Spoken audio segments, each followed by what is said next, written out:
We're going to find out more with the Japanese Grand Prix this weekend, but we're really going to learn more in the next 5 weeks when there is no F1. The two races in the Middle East, Bahrain and Saudi Arabia, have been canceled because of the war in Iran. 5 weeks to work on their cars to get up to speed.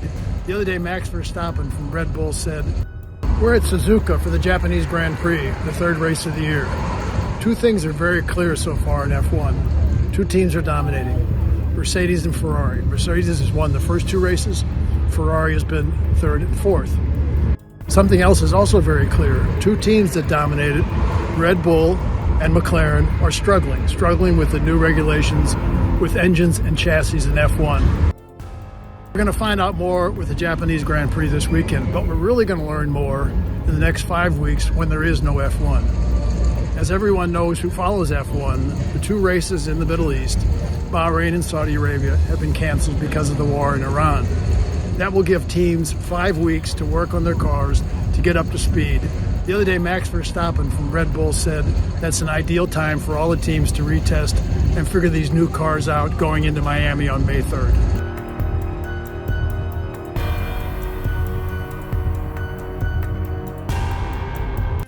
What we're seeing is that children are really on the edge already, and that's because of drought and crisis, and now to have another shock like this, which is what's happening in the Middle East, it's a shock to the system, because it means that we can't get supplies in as easily, and that fuel costs are really high. And so it's another problem that we have to try to deal with, and it means that more and more children will suffer. And so every day that goes on is a day that, could cost shedding lives. And I think we really need to do better and try as a world to come together, stop conflict, prioritize children, put them first, think about their needs, and really try to make the world a better place for children everywhere, certainly here in Somalia.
Iran has begun charging ships to go through the Strait of Hormuz. That's that narrow mouth of the Persian Gulf through which about 20% of all oil and natural gas traded typically passes in peacetime.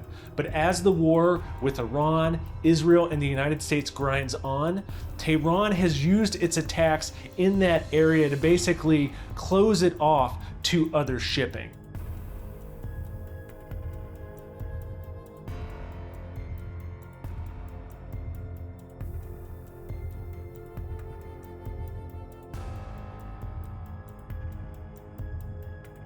Now, we've heard from Lloyd's List Intelligence, which says it has gathered information about the Revolutionary Guard, the paramilitary force in Iran, basically charging some ships to go through after looking at their manifests and looking at where their cargo is going.